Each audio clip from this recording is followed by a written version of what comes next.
Nós precisamos saber a quem estamos buscando. Não se trata de um Deus. O artigo não é indefinido, o artigo é definido. Estamos aqui diante do Deus Todo-Poderoso, glorioso, tremendo. O Deus da Bíblia.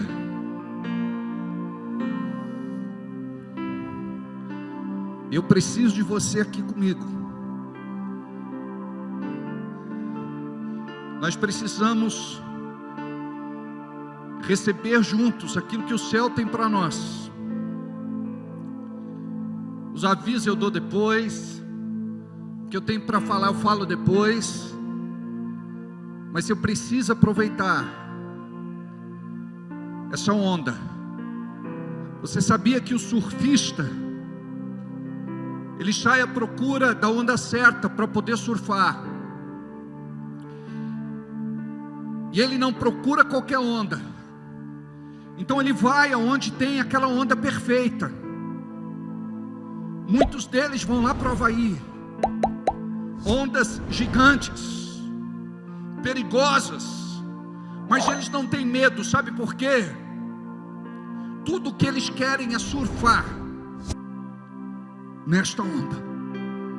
A igreja precisa identificar o tempo de Deus aqui na terra, para poder surfar, porque não se trata de uma fase, porque fase é passageira, é transitória, é temporã.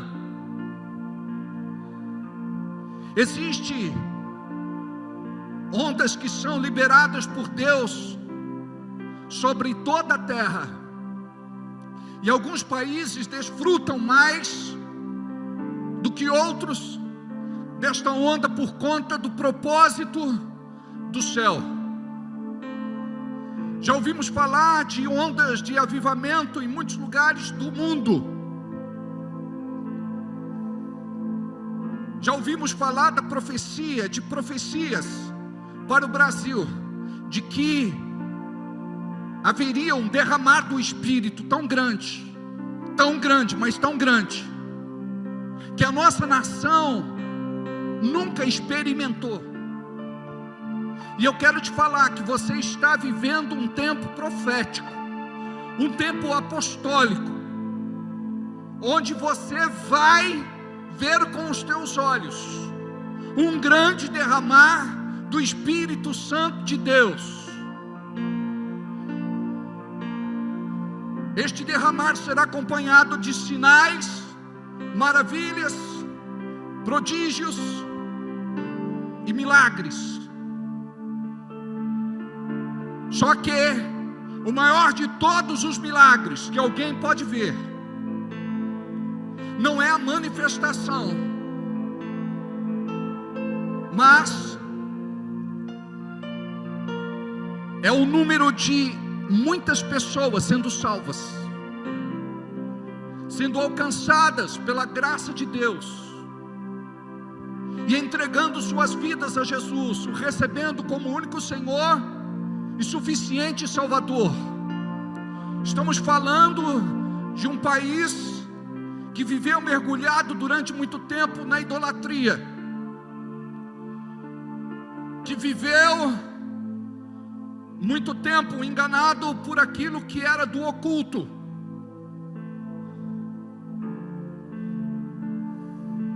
Mas nós entendemos que Deus tem algo para o Brasil neste tempo. Eu entendo que esta onda está se formando. Eu entendo que você precisa pegar a sua prancha, a sua Bíblia, para poder surfar nesta onda. Quando eu falei do Havaí que as ondas são gigantes e perigosas, eu quero te falar que Deus também quer te levar para um lugar muito perigoso, que é o centro da sua vontade perfeita. Não tem lugar mais perigoso para você estar do que o centro da vontade perfeita de Deus. O diabo faz de tudo para você não chegar lá, Por isso nós encontramos neste tempo aquilo que Jesus nomeia em Apocalipse: crentes mornos. Eu não posso e nem você viver como crentes mornos. Eu sei que nós estamos aqui pela misericórdia, nós não merecemos nada, Deus é bom. Nós estamos aqui porque Ele tem nos atraído, Ele tem nos chamado. Tem muita gente esperando o som da trombeta. Eu quero te falar, essa trombeta é a voz de Deus. Ela tem soado, ela tem chamado os seus. Por isso você está aqui. Existe uma briga dentro de você. A tua carne não quer vir, mas o teu espírito quer estar aqui. Você não quer buscar por você mesmo, mas o espírito te atrai com um poder magnético. Tem muita gente que para, mas não demora muito tempo, ele volta. Tem gente que sai e depois volta, e não importa o que aconteça, muita gente vai ser chamada nos últimos dias. O Senhor vai juntar de novo aqueles que são seus. Quando nós fazemos a nossa declaração de 2022, nós dizemos assim: será um tempo de alinhamento da visão para que eu conquiste territórios, alcance os perdidos e arrebanhe de volta os dispersos. Sabe o que é isso? Deus está, quando é assim, você pode projetar que está certinho, parabéns. Nós precisamos compreender a dimensão daquilo que está acontecendo, porque o diabo, ele tenta te anestesiar, e ele diz: olha só para o seu problema, para a sua dificuldade, para a sua luta. Aí você fica olhando para aquilo que não te traz vida, traz morte. Você fica olhando para aquilo que não te abençoa, traz maldição. Então tudo que Deus quer é, neste tempo que nós estamos vivendo, ter uma consciência de que Ele está se movendo. Muita gente fala: onde está Deus? Porque Deus não intervém, porque Deus não faz alguma coisa, Deus não é amor. Deus não está assistindo de camarote o que está acontecendo. Existe uma grande manobra no reino espiritual. Deus está fazendo algo, Ele está juntando brasas que estavam morrendo, brasas que estavam perdendo a vida. Ele está juntando estas brasas, e quando Ele nos juntar, sabe o que vai acontecer? Ele vai soprar de novo, e você vai se tornar incandescente, vai brilhar novamente. Você vai queimar, você vai arder, você vai latejar. Deus está procurando crentes neste tempo que acreditem de verdade. Muitos dizem que acreditam, mas apenas acreditam. Deus está procurando aqueles que se comprometem com todo o seu ser. A Bíblia diz: ser fiel até a morte. Você não pode ser fiel até perder a vontade, porque você não é guiado pela tua vontade, você é guiado pela obediência. Obediência não tem nada a ver com vontade. A vontade diz não faça, a obediência diz faça. Mas nós não fazemos por força e nem por violência, nós fazemos pelo Espírito. Nós fazemos porque tememos a Deus. Nós cremos no Evangelho da Bíblia, na palavra que tem sido pregada. Nós não estamos aqui como aventureiros, alguém que não tinha o que fazer, alguém que está aqui simplesmente para buscar um favor de Deus e depois virar as costas para Ele. Não. Nós estamos aqui porque existe um mover poderoso de Deus neste tempo que estamos vivendo. Muitos chamam este tempo de tempo do fim. Se ele não começou, está por começar. Temos visto muitos sinais. Estes sinais servem para nos alertar e nos preparar, porque nós não podemos ser pegos de sobressalto. Quando Jesus disse que Ele viria como um ladrão, Ele vai pegar muitos desavisados, mas a igreja precisa estar preparada para subir. A igreja precisa estar preparada para ser arrebatada. A igreja será tirada da terra. O Espírito Santo será tirado da terra. Você precisa compreender o que está por acontecer. Não sei se nesta geração ou na próxima geração, mas os mais otimistas dizem que este tempo está muito próximo. Não pague para ver. Não duvide. Acredite. É por isso que o Senhor está chamando você. É por isso que Ele está trazendo de volta os dispersos, está alcançando os perdidos. Amados, nunca foi tão fácil ganhar alguém para Jesus.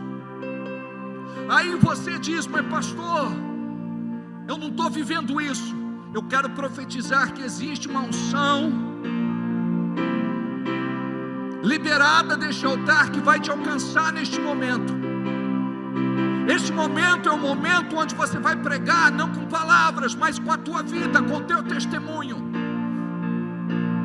Porque o problema do nosso tempo é muita gente que fala e não vive. Você precisa compreender que neste tempo nós vamos pregar, muitas vezes de boca fechada. As pessoas estão te olhando, te observando, e a Bíblia diz que estamos cercados por uma grande nuvem de testemunhas. Você vai ser a Bíblia que esta pessoa nunca vai ler. Talvez ela nunca abra este livro, mas ela precisa ver Jesus em você. Paulo disse: não sou eu mais quem vive, mas Cristo vive em mim. Sabe o que ele está dizendo? Quando as pessoas olham para mim, elas não veem Paulo, elas estão vendo Cristo. E a gente pensa: não, mas isso talvez na vida de quem tem um chamado, um ministério que está no altar. Mas eu quero te falar, Deus vai entrar aonde você não imagina.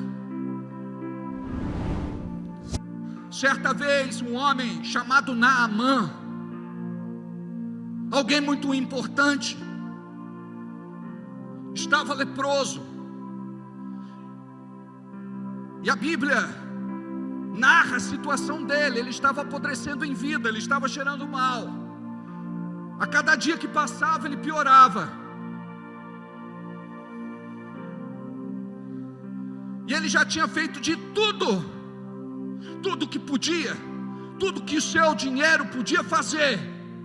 Os melhores médicos da época, os melhores tratamentos da época, e nada resolvia. Mas ele tinha lá uma serva, uma empregada. Imagine que ela tinha sido capturada, vendida, e estava ali na casa deste homem.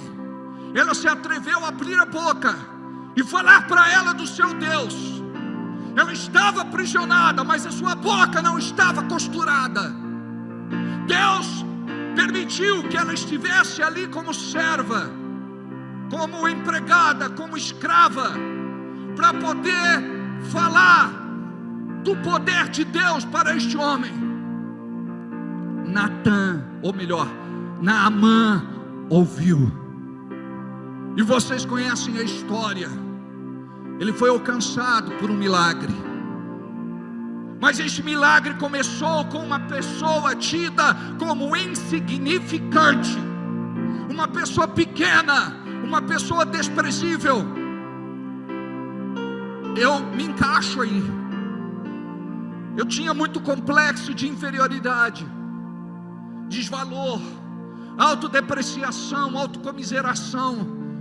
Eu não me achava bom o suficiente, e nem com habilidade para poder estar no altar falando da palavra.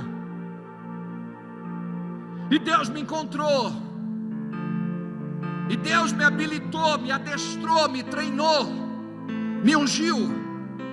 Se você quiser, nesta noite, Ele vai fazer algo na tua vida de sobrenatural. Você vai vencer esta timidez. Você vai vencer os teus complexos, tormentos, crises de identidade.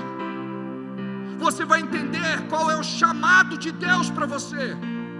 E sabe onde você começa? Em casa.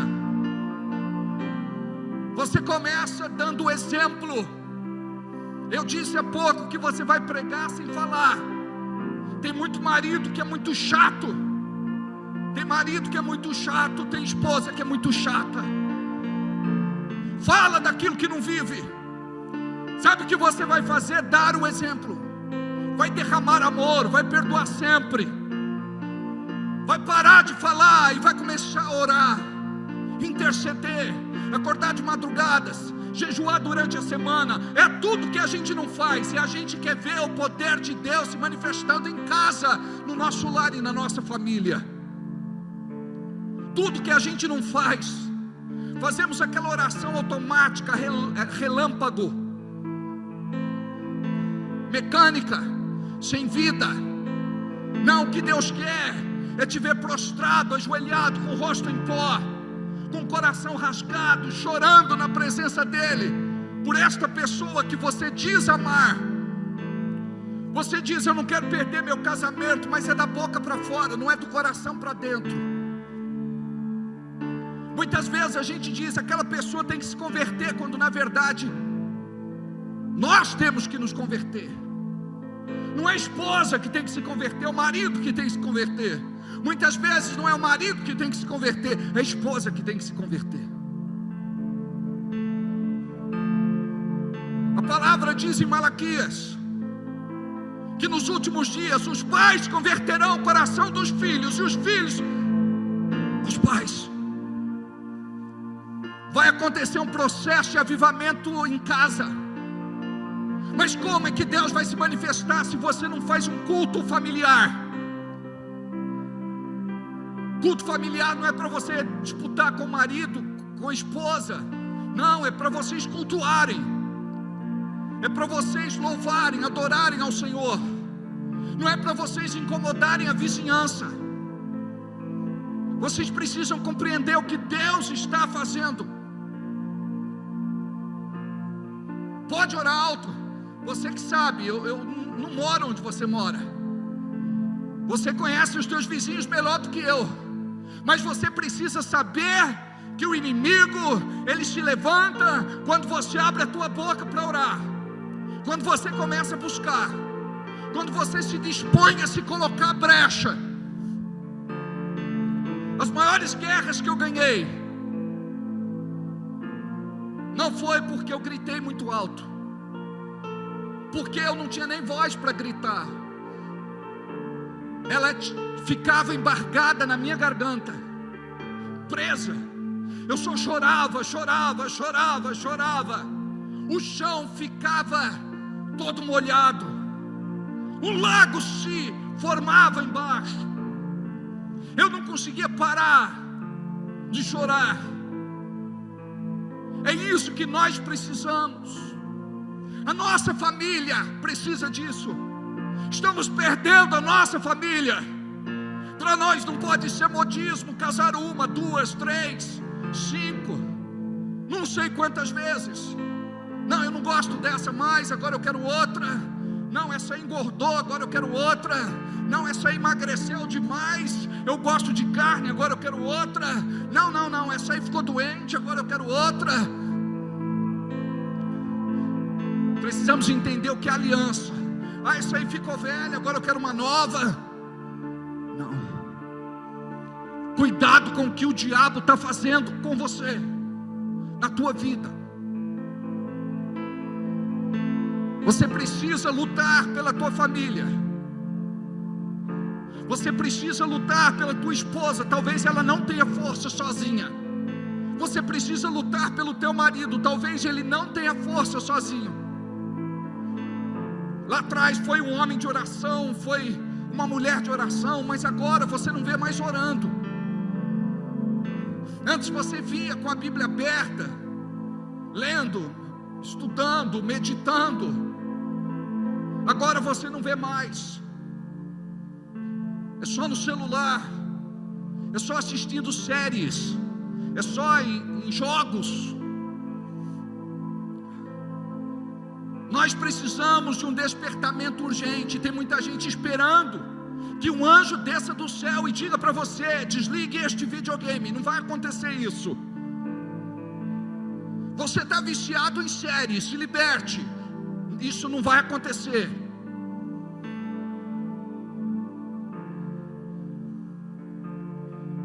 Tudo é bom, mas com equilíbrio. Tem gente que fala: eu não quero virar fanático assim, ou seja, perdeu o equilíbrio. Amados, ser fanático é ser religioso, mas ser apaixonado não é fanatismo. Nós precisamos desta paixão. Por isso que a palavra nos ensina: lembra-te de onde caíste, arrependa-te e volte ao primeiro amor. Quantos de nós estamos vivendo fora deste amor, do primeiro amor? Antes nada te segurava em casa, hoje qualquer coisa te segura em casa. Antes uma crise não impedia você de dizimar e ofertar. Hoje qualquer coisa te impede de contribuir com a obra de Deus. Antes você tinha prazer em visitar, em cuidar de pessoas, porque existia amor no teu coração. Hoje você diz: não, ninguém me visita, ninguém vem em casa, ninguém cuida de mim. É um amor egoísta, se é que podemos chamar de amor. É um sentimento egoísta. Então, em nome de Jesus, você precisa viver outra realidade. Lembra-te de onde caíste. Quando foi que você tropeçou? Quando foi que você caiu? A Bíblia diz que o justo cairá e se levantará por 7 vezes, mas não ficará prostrado. Você não ficará caído, você não ficará prostrado. Atenção em mim. Você não ficará caído, você não ficará prostrado, porque o cair é do homem, o levantar é de Deus. Vou repetir: o cair é do homem, mas o levantar é de Deus. O diabo quer você caído, o diabo quer você se arrastando. Quando nós olhamos para a palavra em Gênesis, nós vemos que Deus amaldiçoa a serpente e diz: você vai rastejar e comer do pó da terra. Nós não vamos viver esta maldição. Você não vai rastejar e não vai comer do pó da terra. Você vai viver de tudo aquilo que Deus tem preparado para você como igreja neste tempo profético e apostólico. O diabo quer calar você. O diabo quer impedir você de ser um pai de Deus, uma mãe de Deus, um filho de Deus. Mas o avivamento vai começar na nossa casa, no nosso lar, na nossa família. É ali que você vai dobrar o seu joelho do lado de um sofá e vai dizer: Senhor, coloca lágrimas nos meus olhos secos, me perdoa pela dureza do meu coração, Deus, eu estou muito longe de Ti. Deus, eu falo que Te amo, mas como disse o profeta, e Jesus repetiu, nós Te buscamos da boca para fora. Deus, eu preciso ter uma experiência urgente contigo.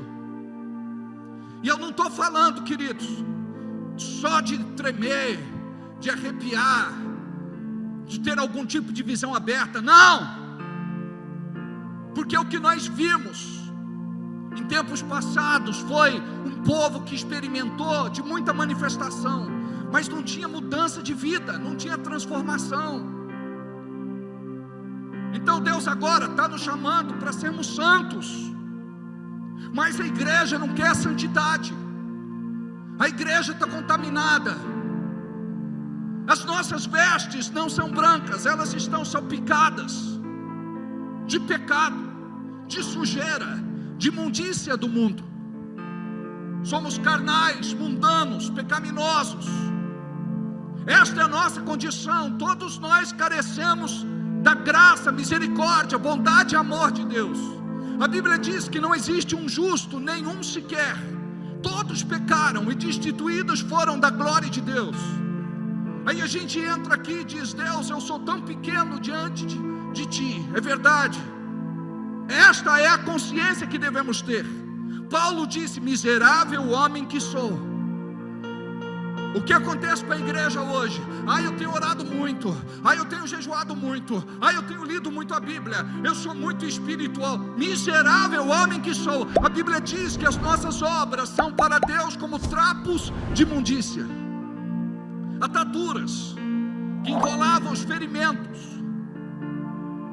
ataduras cheias de sangue e pus. As nossas obras para Deus são como trapos de imundícia. Quem sou eu? Quem é você? Mas Deus nos encontra e faz de nós alguém, faz de nós alguma coisa. E Deus está te chamando, Deus está te recrutando. Deus está dizendo: eu quero derramar do meu Espírito, eu quero colocar uma porção do meu Espírito, uma porção dobrada da minha unção sobre aquele que quer, aquele que busca. Não basta querer, você tem que buscar. Isaías 1:9 diz: aquele que quiser. Isaías 1:9, não é isso? 19. Obrigado, Cris. Olha o que diz: se quiserdes e obedecerdes, comereis o melhor desta terra. Não basta eu querer. O que tem de gente dentro da igreja que, se eu perguntar, você quer? Um êxtase se manifesta: eu quero. Mas não se trata só de querer, se trata do próximo degrau, do próximo nível, onde você vai ter que fazer renúncias, escolhas. Você está disposto a obedecer? Obedecer o quê? A igreja de hoje quer fazer exigências, quer negociar com Deus. O que é que eu vou receber em troca? Abraão, sai da tua terra, do meio da tua parentela, e vai para um lugar que eu vou te mostrar. Não foi elaborado um contrato muito bem redigido, reconhecido em cartório, oferecendo a Abraão todas as garantias possíveis e imagináveis que pudessem beneficiá-lo. Não. Abraão, sai desta terra, do meio da tua parentela, para um lugar que eu vou te mostrar.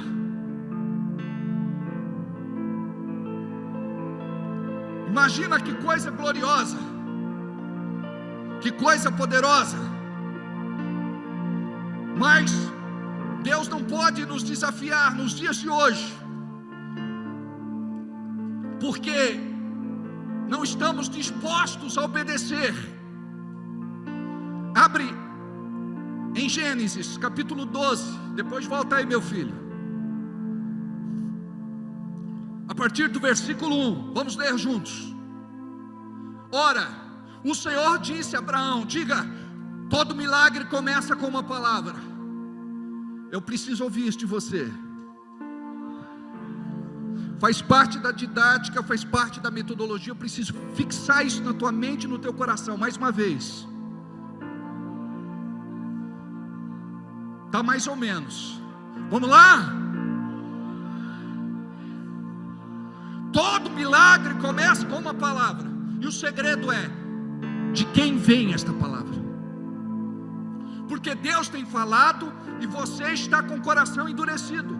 Deus tem falado e você está com a tua mente fechada, armada. Por isso que diz na palavra: fala que o teu servo ouve. Até hoje não ouvi. Esta mensagem para mim é nova. Eu já recebi alguma coisa do Senhor, mas agora se trata de algo grande. Preste atenção. Deus está te convidando para participar do maior avivamento da terra, do maior derramar do seu Espírito, maior do que no dia de Pentecostes. Hoje existem mais pessoas vivas na terra do que todas aquelas que nasceram e já morreram. E Deus está falando: você vai ser uma tocha viva, que vai iluminar o escuro, o caminho daqueles que vivem perdidos. E quando você for fazer uma oração, eles vão ser cheios do Espírito. Quando você for fazer uma oração, eles vão ser curados. Quando você for fazer uma oração, eles podem cair pelo poder de Deus. Eles podem cair manifestando algum espírito maligno. Mas lembre-se, o poder não é teu, é dele.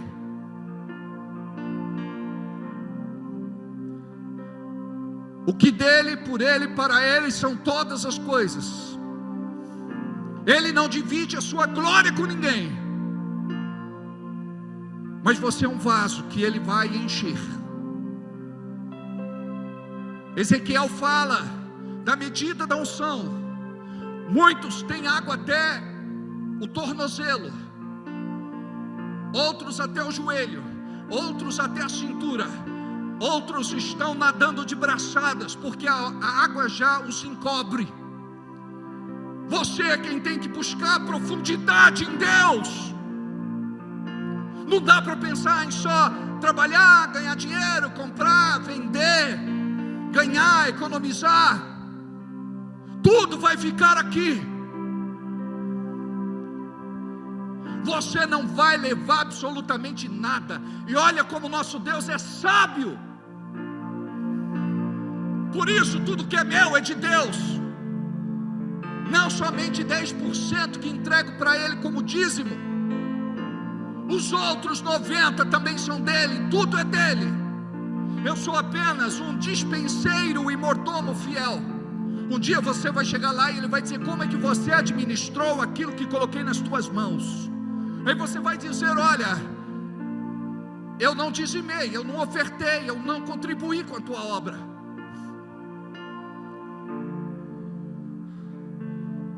A palavra diz que os fiéis serão recompensados. Servo bom e fiel, adentrai para o meu descanso eterno. Servo infiel, servo mau, apartai-vos de mim para o fogo eterno. Não vos conheço. Deus conhece aquele que contribui, aquele que abençoa a sua obra, a sua casa, o seu ministério. Deus te conhece. E a Bíblia diz que Ele te chama pelo nome. E é tão sério isso, que o teu nome vai ter que estar escrito no livro da vida. Sabe quem escreve o teu nome ali? O Senhor. Mas sabe quem apaga o teu nome? Você mesmo. A Bíblia diz: aquele que perseverar até o fim será salvo. O povo desta geração não tem perseverado. Quando olhamos para a igreja do passado, muitos perderam as suas vidas. Muitos foram mortos, assassinados de forma cruel e implacável. Sabe por quê? O avivamento de lá foi regado com sangue. O avivamento de lá foi regado com sangue. Você não sabe, porque a mídia não divulga. Esta semana, um país comunista fechou uma igreja, destruiu a igreja e matou todos os crentes que estavam cultuando naquele dia. Sabe por que nós estamos aqui? Graças ao clamor e à súplica destes irmãos, que quando a igreja é incendiada, quando a igreja é alvejada, eles morrem cantando, eles morrem louvando, eles morrem adorando, eles morrem exaltando. E qualquer coisinha é motivo para nós. Não vou mais na igreja, não quero saber mais de nada, estou cansado, não funciona para mim. Só de saber que estou salvo, eu não preciso de mais nada, porque Ele cuida de mim. Você sabia que a comida que está na tua mesa não é porque você trabalhou e colocou ali? Isso é graça e favor de Deus. Está faltando comida, está faltando graça e favor, então você tem que buscar. Por isso que a Bíblia diz: o pão nosso de cada dia nos dai hoje. Ele que vai dar, mas eu que tenho que pedir. Eu preciso me humilhar debaixo da sua onipotente mão, porque se eu não trabalhar, não tem. Porque quem cuida desta casa sou eu, porque quem bota comida aqui dentro sou eu. Não roube a glória do Senhor. Ele veste você, Ele te calça, Ele te dá uma cama confortável para dormir, um travesseiro para apoiar sua cabeça, um teto para te cobrir. Ele dá para você a oportunidade de emprego que você tem.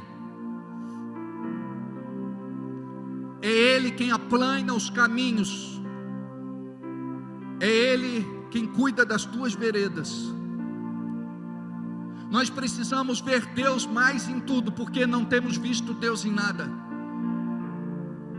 E sabe como nós agradecemos? Através do dízimo e através da oferta.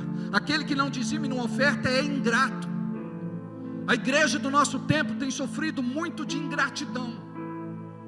É uma igreja que não reconhece que é Deus que faz tudo, e nós, na verdade, fazemos muito pouco, quase nada.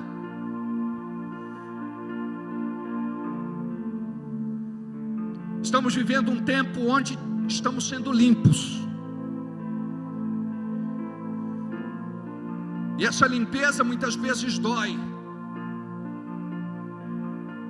O Senhor nos vira do avesso.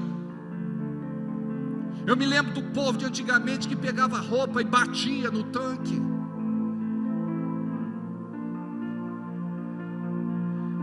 Não tinha produtos tão bons para alvejar, né? Deixava lá no sol. Muitas vezes até fervia.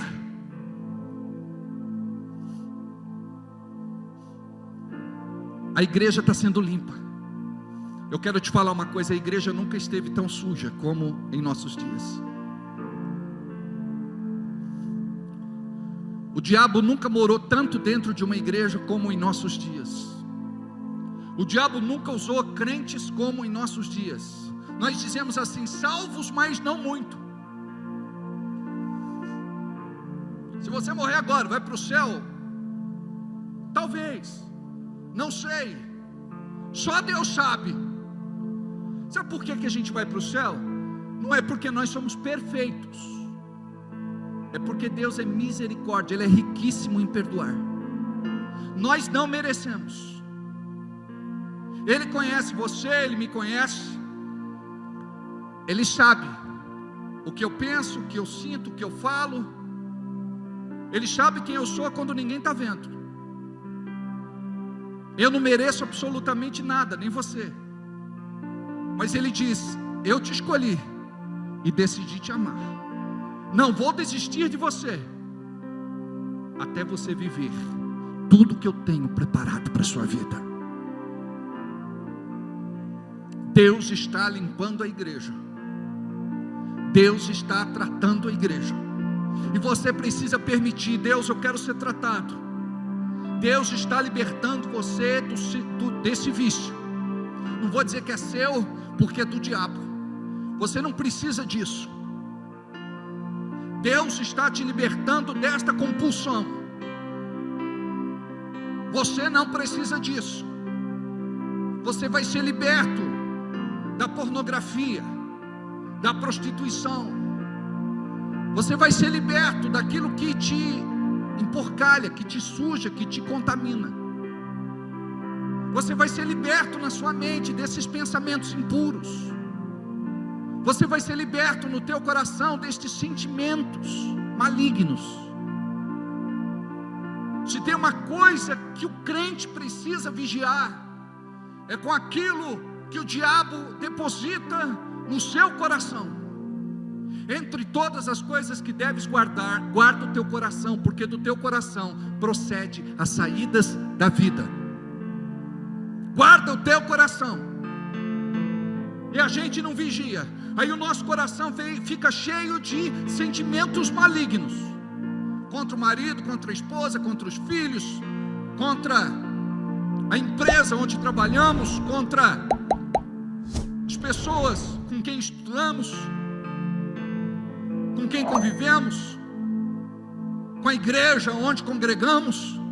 Essa é a estratégia do diabo, fazer de você um lambe-feridas. E você vai ficar assim até quando? Toma uma decisão, diabo, eu tiro os olhos disso e coloco os olhos em Jesus, o autor e consumador da minha fé. Eu não vivo pelo que eu ouço, pelo que eu vejo, pelo que eu sinto. Eu vivo pela palavra de Deus, porque todo milagre começa com uma palavra. Volta lá.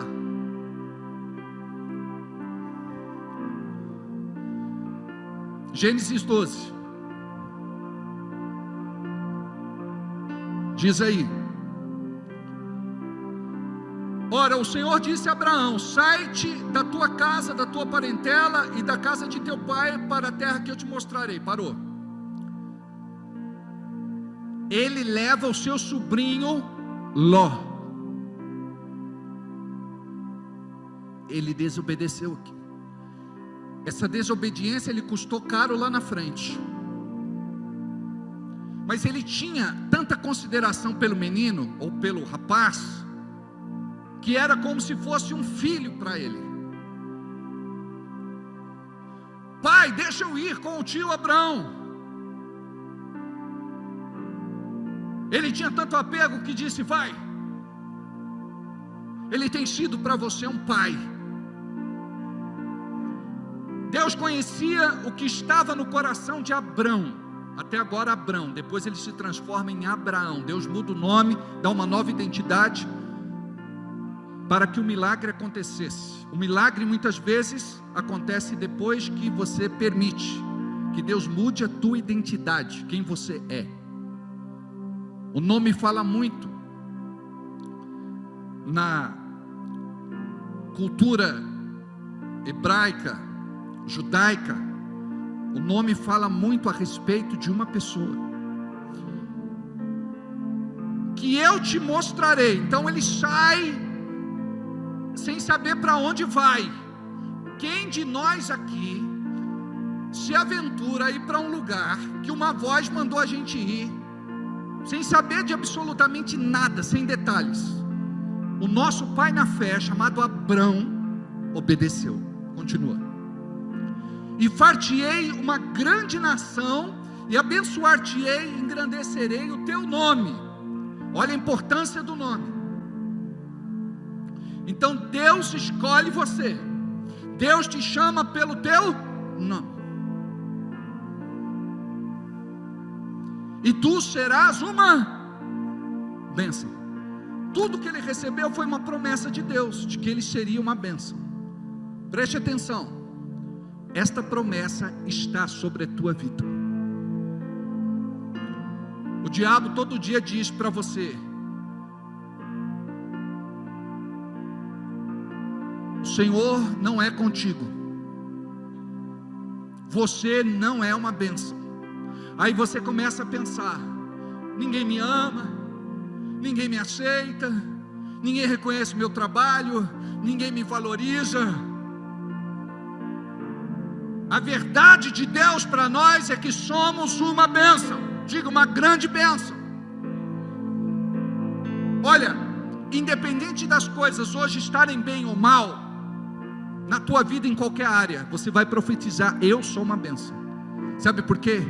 Alguém que está sobre você liberou esta palavra e fez de você alguém abençoado. Tudo que você precisa é crer, e tem muita gente que não acredita, por isso que não vive esta verdade. Todos os dias você vai dizer: eu sou uma bênção, eu sou uma grande bênção. A Bíblia diz que eu sou abençoado ao entrar, ao sair. Eu sou abençoado onde eu coloco a palma das minhas mãos. Eu sou abençoado onde eu coloco a planta dos meus pés. Ali o Senhor me deu como possessão. Você nasceu para ser abençoado, porque todo filho de Deus é abençoado. Deus já te abençoou.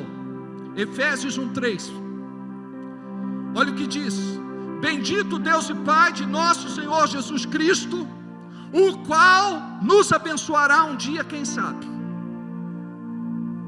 A palavra não está no futuro, a palavra está no passado. A conjugação verbal é passado.